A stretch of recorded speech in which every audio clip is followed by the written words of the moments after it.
नमस्कार दोस्तों। भारत योद्धाओं की भूमि रही है। देश को अंग्रेजी हुकूमत से आज़ादी दिलाने के लिए पुरुष से लेकर महिला तक सभी ने अपना योगदान दिया। इन्हीं वीरांगनाओं में से एक थी बेगम हजरत महल, जिन्होंने 1857 में हुई आज़ादी की पहली लड़ाई में अपनी बेहतरीन संगठन शक्ति और बहादुरी से अंग्रेजी हुकूमत को नाको चने चबाने पर मजबूर कर दिया था। अवध के शासक वाजिद अली शाह की दूसरी बेगम हजरत महल 1857 की क्रांति में कूदने वाली पहली महिला थी। बेगम हजरत महल 1820 ईस्वी में अवध प्रांत के फैजाबाद जिले के एक छोटे से गांव में बेहद गरीब परिवार में जन्म ली थी।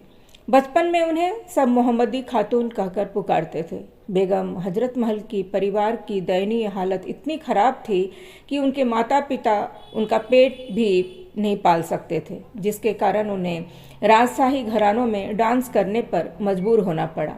वहाँ पर उन्हें शाही हरम के परी समूह में शामिल कर लिया गया, जिसके बाद जब अवध के नवाब ने उन्हें देखा तो वे उनकी सुंदरता पर मुग्ध हो गए और उन्हें अपने शाही हरम में शामिल कर लिया और इसके बाद उन्हें बेगम बना लिया।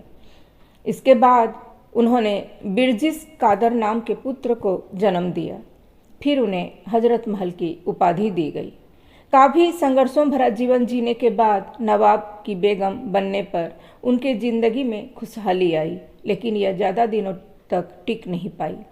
सन 1856 ईस्वी में ब्रिटिश ईस्ट इंडिया कंपनी ने अवध राज्य पर कब्जा कर लिया और ताजदारे अवध नवाब वाजिद अली शाह को बंदी बना लिया, जिसके बाद बेगम हजरत महल ने अपने नाबालिग पुत्र बिरजिस कादर को राजगद्दी पर बिठाकर अवध राज्य की सत्ता संभाली।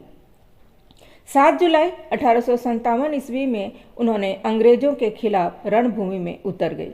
वे एक कुशल रणनीतिकार थी, जिनके अंदर एक सैन्य एवं युद्ध कौशल समेत कई गुण विद्यमान थे। उन्होंने अंग्रेजों के चंगुल से अपने राज्य को बचाने के लिए अंग्रेजी सेना से वीरता के साथ डटकर मुकाबला किया था। बेगम हजरत महल सभी धर्मों को सम्मान करती थी। वे धर्म के आधार पर कभी भी भेदभाव नहीं करती थी। उन्होंने अपने सभी धर्मों के सिपाहियों को भी समान अधिकार दिए थे। इतिहासकारों का मानना है कि वे अपने सिपाहियों के हौसला बढ़ाने के लिए खुद ही युद्ध मैदान में चली जाती थी। हजरत महल की सेना में महिला सैनिक दल भी शामिल था, जो उनकी सुरक्षा कवच था। सन 1857 में जब विद्रोह शुरू हुआ तो बेगम हजरत महल ने अपनी सेना और समर्थकों के साथ ब्रिटिश ईस्ट इंडिया कंपनी के खिलाफ विद्रोह छेड़ दिया। बेगम हजरत महल के कुशल नेतृत्व में उनकी सेना ने लखनऊ के पास चिन्हट दिलकुशा में हुई लड़ाई में अंग्रेजों के छक्के छुड़ा दिए थे। लखनऊ में हुए इस विद्रोह में साहसी बेगम हजरत महल ने अवध प्रांत के गोंडा, फैजाबाद, सलोन, सुल्तानपुर, सीतापुर, बहरीच आदि क्षेत्र को अंग्रेजों से मुक्त कराकर लखनऊ पर फिर से अपना कब्जा जमा लिया था।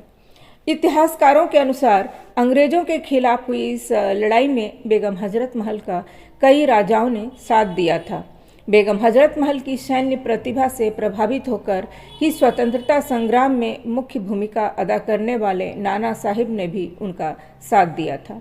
वहीं राजा जयलाल, राजा मान सिंह ने भी इस लड़ाई में रानी हजरत महल का साथ दिया था। इस लड़ाई में हजरत महल ने हाथी पर सवार होकर अपनी सेना का कुशल नेतृत्व किया। इस भयानक युद्ध के कारण अंग्रेजों को लखनऊ रेसिडेंसी में छिपने के लिए मजबूर होना पड़ा था। हालांकि बाद में अंग्रेजों ने ज़्यादा सेना और हथियारों के बल पर एक बार फिर से लखनऊ पर आक्रमण कर दिया और लखनऊ और अवध के ज़्यादातर हिस्सों में अपना अधिकार जमा लिया, जिसके चलते बेगम हजरत महल को पीछे हटना पड़ा और अपना महल छोड़कर जाना पड़ा।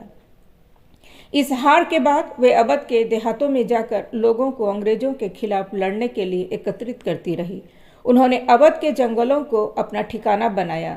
इस दौरान उन्होंने नाना साहब और फैजाबाद के मौलवी के साथ मिलकर शाहजहांपुर में भी आक्रमण किया और गुरिल्ला युद्ध नीति से अंग्रेजों की नाक में दम कर दिया।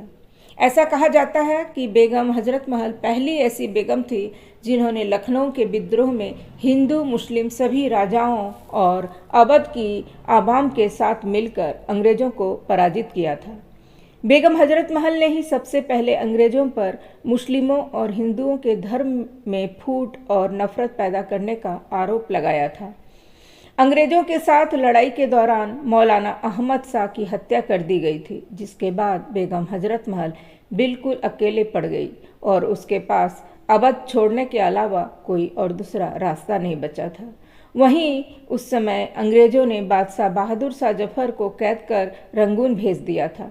हालत काफ़ी बिगड़ चुके थे, लेकिन इसके बाद भी हजरत महल नहीं चाहती थी कि वे अंग्रेज़ों की बंदी बने। इसीलिए वे अपने बेटे के साथ नेपाल चली गई। नेपाल के राजा राणा जंग बहादुर भी उनके साहस और स्वाभिमान से काफ़ी प्रभावित थे। इसीलिए उन्होंने बेगम हजरत महल को नेपाल में शरण दी।